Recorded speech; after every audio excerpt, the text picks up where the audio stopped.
I'm working the graveyard shift. After completing my rounds, I sit down. My station is situated in an open-plan foyer. The lounge is in front of me, the elevator is on my left, and the dining hall is on my right, with conjoining hallways connecting all areas, with me at the center. I have a really good 180-degree view if anything happens. A few minutes have passed, and the lights go off one by one as they are motion sensor. Now it's dark out, but I'm occupied with my K-drama. The sound of the elevator dings as the doors open. I can see the light flickering from the elevator on and off, but no one exits. From where I'm sitting, I can see the reflection of the inside from the glass wall across from it. Empty. The doors close. I continue with my K-drama series. The lights in the hallways never go off completely. They just dim. As odd as it seems, the lights appear to brighten and then dim from one bulb to the next, coming down the hallway towards the open area where I am, and then stopping and resuming to normal. At first, I thought the light bulbs might need changing, but the pattern at which they brighten and dim seems very unusual. I took no notice and continued as I was. Later that night, the dining hall was dark, but the hallway connecting to the dining hall from my view had a light that was getting bright. It brightened, coming towards the dining hall, and it was hard not to notice. Then it stopped. I investigated, but everything was normal. The lights were operational, and nobody was around. Or so I thought. I had a funny feeling, a moment that gave me goosebumps. It stopped me in my tracks. I felt as if there was something down the hallway behind me, staring in my direction. Truly, I didn't want to turn around, but I did, and saw a small figure, the height of a child, walking around the corner into the connecting hallway. Curiously, there shouldn't be any kids around on the premises. I power walked in its direction, turned the corner, and found no one. Strange. I walked back to my station, turning on all surrounding lights before sitting down, just to feel assured that I was okay. I just needed it to feel like daytime for a bit with all the lights on. Well, that didn't last. Again, the room goes dark. As I'm looking down at my phone, in my peripheral vision to my right, I can sense something standing at least a few feet away from me, feeling really close to me in the darkness. Close enough that I start to feel scared. My eyes turn, but my head is still facing down towards the screen of my phone. Then I hear "Hi" whispered. I turn completely in its direction, and whatever it was literally disappears down the hallway faster than I can make out, faster than the light before it sensed my movement. Now I'm feeling scared, trying to understand what had occurred. Something was there. It said "Hi," but the light did not turn on until I stood up. Literally just seconds after processing everything in my mind, at the corner of my table, a child's head peeks up, only revealing the top of its head and the two eyes. It just stared at me. I can still see its big eyes, lifeless skin, and short, curly, dark red-brown hair. I lost my cool and took the emergency exit stairs down, running to another floor where another colleague was. I explained everything to her, and she looked at me and said, "Ah, you must be new. Your first time? What the hell?"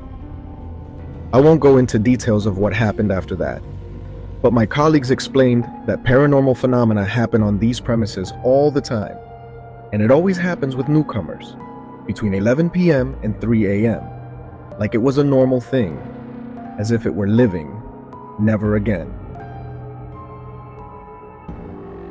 This happened about 6 years ago when I was 20 years old and working my first job at a restaurant as a dishwasher busboy. It was a Saturday night, and the restaurant had just closed up.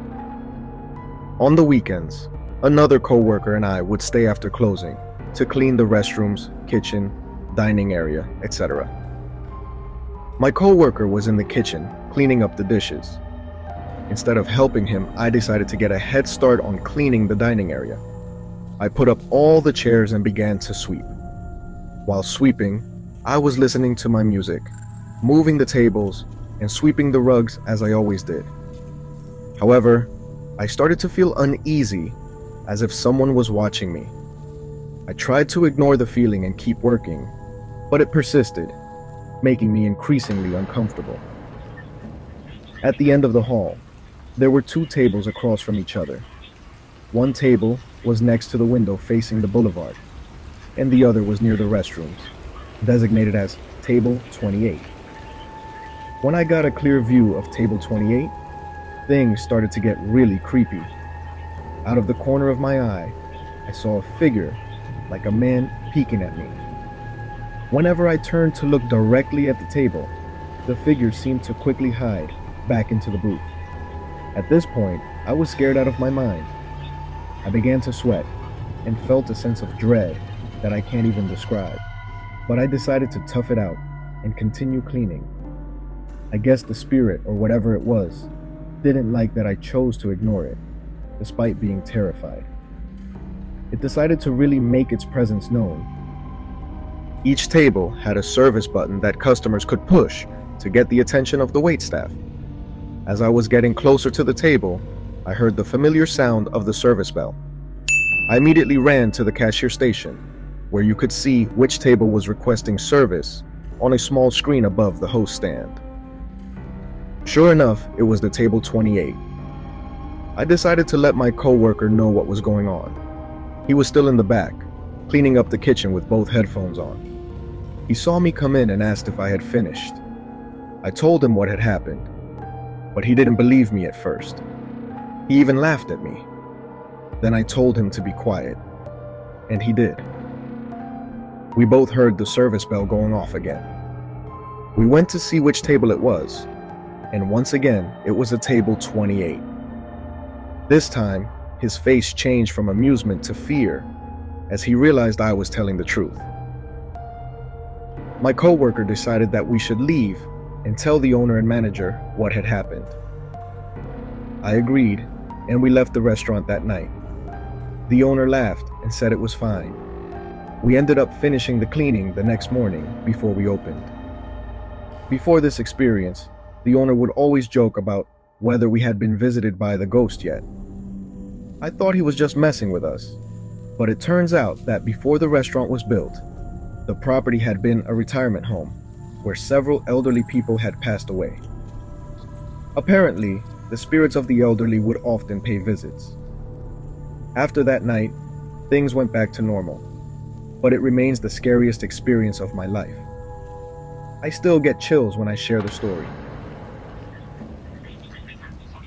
Many years ago, I used to work night shift at a hotel in Myrtle Beach, South Carolina. During the season, it wasn't so bad, mostly families and stuff. We had on-site security then too. However, in the off-season, the winter months was different. The cheap weekly rates we'd offer attracted a lot of creepy people. The idea was supposed to be to make money in the off-season by renting to what is known as snowbirds. Older retired people who came to the beach for a month or more through the winter. It did not always work out that way though. The cheap rates made it possible for a less than desirable element to become long-term residents. I've discovered more than my fair share of meth labs, broken up physical assaults, and more during the winter months. Working third shift, I would meet some interesting people.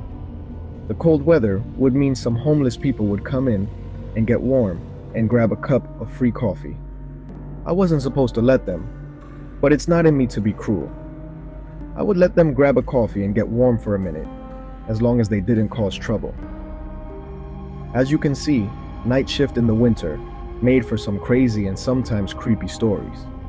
I have a lot, but this one is one that stands out, because it didn't end well for me. I had a great night up to this point. I had gone to an indie wrestling show with my best friend before work.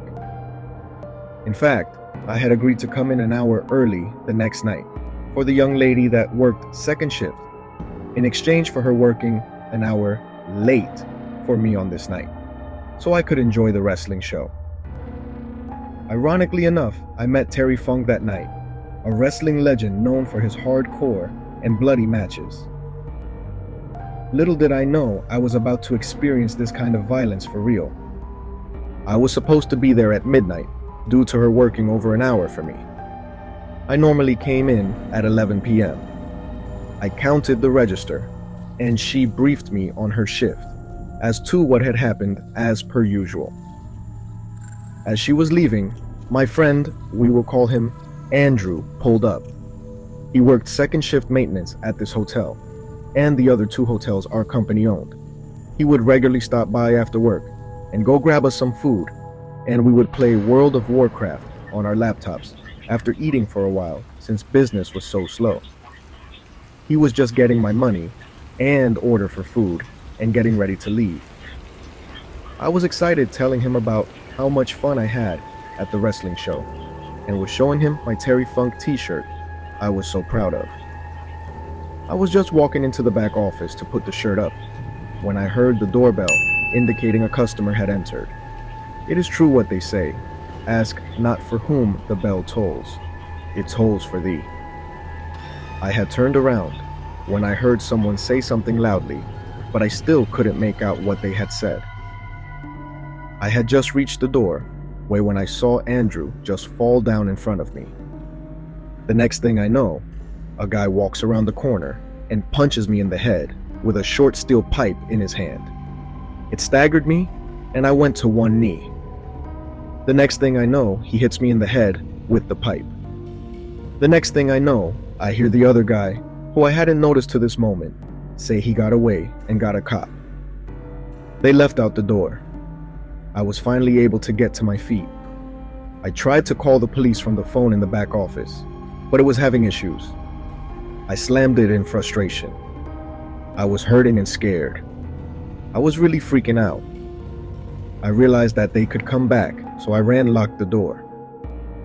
I didn't know where Andrew had gone, and that worried me. I called 911 about this time. Blood had started pouring down my head. I told the operator I had been attacked and needed an officer and ambulance. I then called the other hotel we ran to let the night manager named Travis, who was over all 3 properties, what had happened. He thought I was messing with him at first, because when we got bored, we would prank each other. I finally convinced him I was not joking. He was going to lock up and come down. The cops and ambulance pulled up and I opened the door. It was at this time I found out, after they sucker punched him and knocked him down. Andrew was able to amazingly jump over the desk and escape just as a cop was driving by, which he ran to flag down for help. I ended up in the hospital ER, where I had to have 10 staples in my scalp, and they gave me morphine for pain. I had no way to get home after being treated, but the doctor and nurses took pity on me and paid for a cab. My plan was to go back to work, because this was December and Christmas was coming. I had 3 kids and needed all the hours could get. When I got back to the hotel, the ET guy Ted was there with his wife Barbara, who also worked at the front desk. She was shocked to see me. She thought I would still be in the hospital. I thought I had only been hit in the head once after being punched. The video which Ted was pulling for the police showed a different story. After I went to one knee, the guy had hit B not just one time, but 10 total times. I kept trying to grab the pipe and get up for some reason. I do not remember that. I guess I was out on my feet. He kept punching me and hitting me with the pipe, till his friend tells him Andrew got away and then got the cops. The 2 of them then run out. I was given a room at the other hotel we own, and Ted and Barbara gave me a lift there, as I was in no condition to drive due to the morphine. They also gave me a paid week off to heal. They switched me over to the other hotel on the night shift for a month, just in case they were after me in particular. We never found out why they chose to attack me. The police thought it might be a failed strong-arm robbery, due to Andrew getting away and me not just going down. It shook me up though, not knowing. Even though I was at our other hotel when I came back to work night shift, I was still nervous. Every time the door chimed, I tensed up. I couldn't afford to quit though. As I said, I had 3 kids I was supporting. They never caught the guys as far as I know. A detective stopped by about 2 months later when I was working second. He showed me several mugshots and asked me if any of them looked familiar. I never got a great look at them, as it all happened so fast. I had seen the video, which wasn't the best quality. Even so, 2 of them looked very familiar like them. I pointed them out, and he asked me how sure I was. I told him honestly, like 85%. He then yelled and asked me if I wanted someone to go to jail for attempted murder on 85%. I was stunned into silence. I was the victim. I was attacked for no reason, and he is yelling at me like it's my fault. I was too busy being attacked to get a good look at them. I no longer work at a hotel and night shift, and I am glad, because it is just too dangerous in this area.